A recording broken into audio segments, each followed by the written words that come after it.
What's going on, everybody? Murph here from Half Moon. So, working on the Kia Kit 30B today. It's a gang tool machine. We do a lot of turning here in the shop. So, and I noticed that there's not a lot of videos on turning out there, especially in conjunction with Fusion. So we got a nice little project going on. I want to show you what we're doing. We're going to go in, we'll run the part, you can see what we're going to make, then we're going to go back to the cam side of things, go over that. I'll try and share some of the tips and tricks that I've figured out.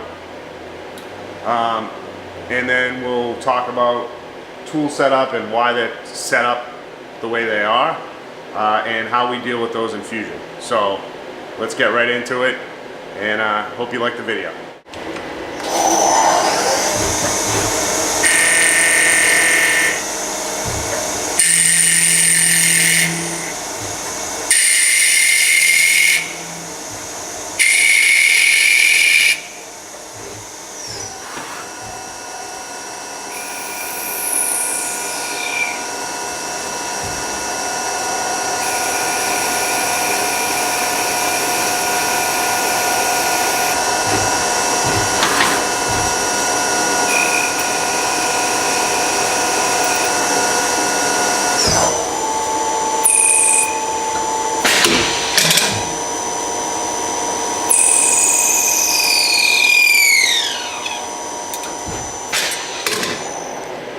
Alright, so this is what we made.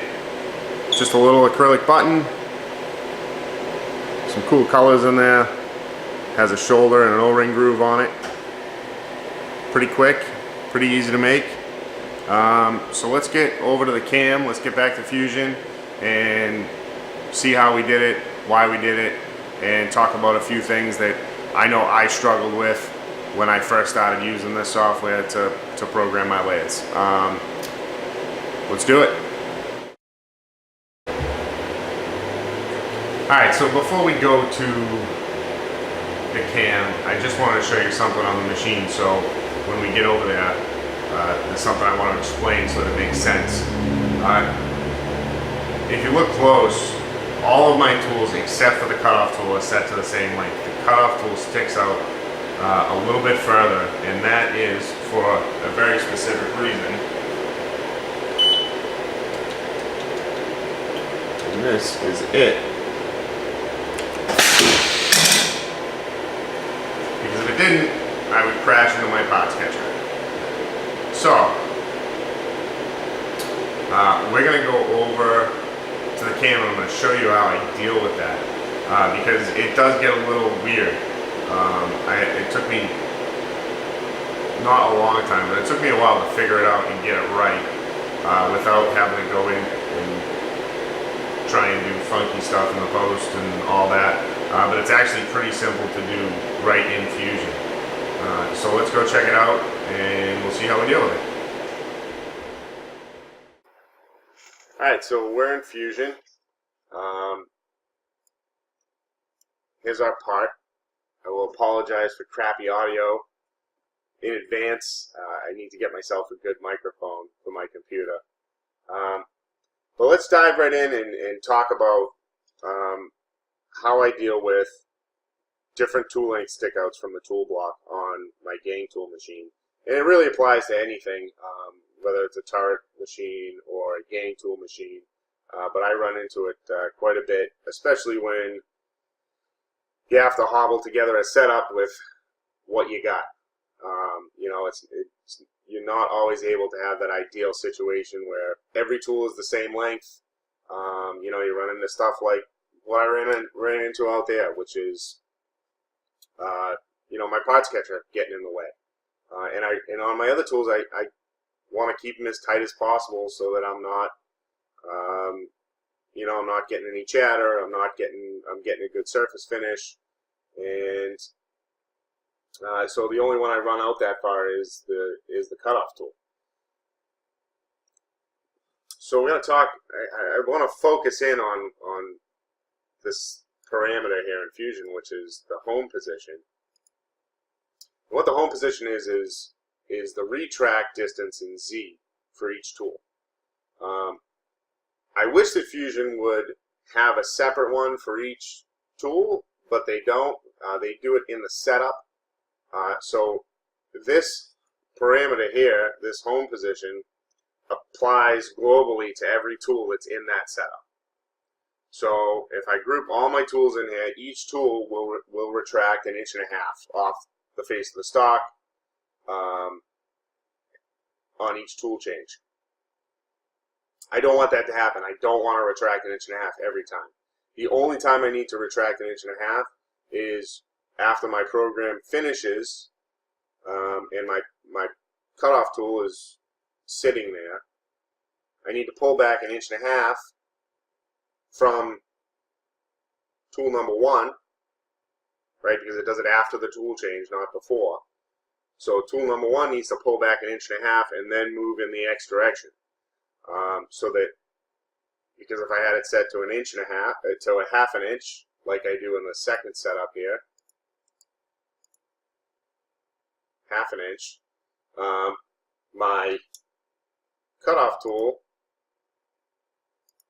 be sitting somewhere about right there, and it would call up tool number 1 and immediately try and position to 1/2 inch off the face of the stock.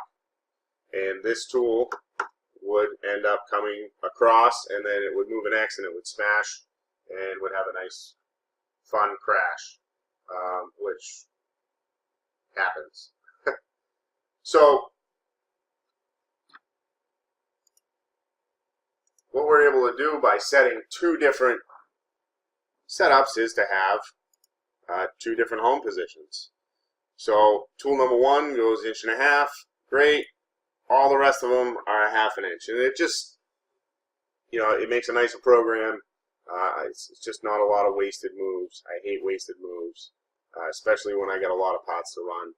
If I was running 5 of these, whatever. We have thousands. So trying to keep it really tight and clean, and this is how I do it. So one of the other things to look at is in each of your tool paths is this parameter. It's this go home parameter. So in the setup we have the home position. In each tool path we actually can tell it when to go home and when not to go home. And this is great if you're using the same tool for a couple of different things, which is exactly what I'm doing with this grooving tool. So this grooving tool, tool 4, has 3 operations. It does my turning groove, it does my O-ring groove, and it parts off. Now what I don't want it to do is come in, do my turning groove, go home, come in, do the O-ring groove, go home, come in, pot it off, go home. It's just, like I said, again, wasted moves. It's just not efficient. So if I come in here, I have the ability to tell it when I want it to go home. So my first operation, I want it to go home at the beginning. I want to retract off in Z+, make sure I'm clear before I do anything. More of a safety move. So go home at the beginning, great. On my second operation, I have don't go home, because I don't want it to go home. I want it to come in, I want it to do the turning groove, stop, come over, do the O-ring groove, come out, stop, and then come back, pot it off, and then go home. So I have this one set to go home and end. And if we simulate this,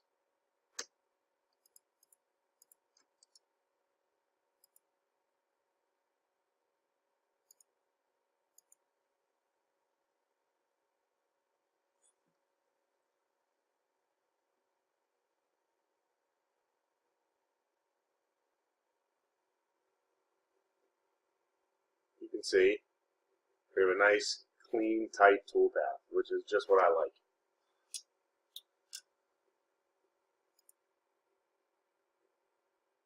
So I think we'll go back out to the machine. We'll talk a little bit more. And if you have any questions, feel free to ask them below. There's a whole bunch of other parameters here in turning. I don't want to cover them all in one video. I want to kind of break them out. In some other videos, we'll talk about the different tool paths.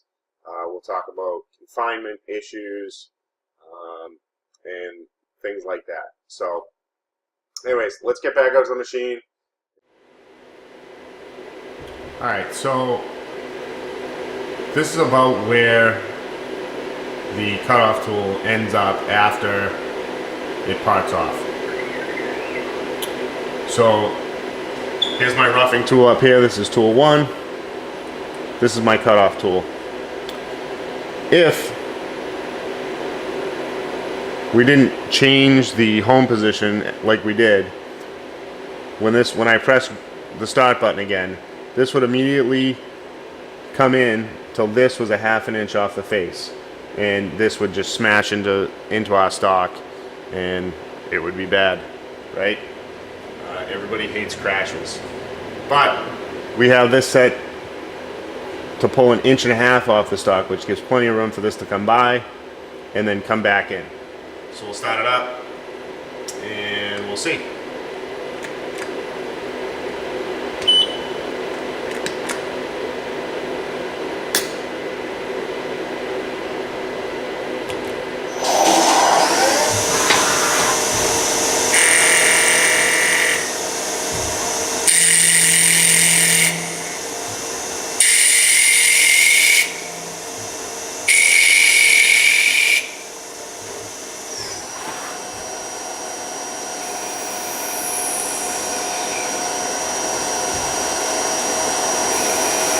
Now you can see on this tool too also where I didn't go home at the end. It went from facing right to the profile. And here it'll do the turning groove, right over to the O-ring groove, straight to the part.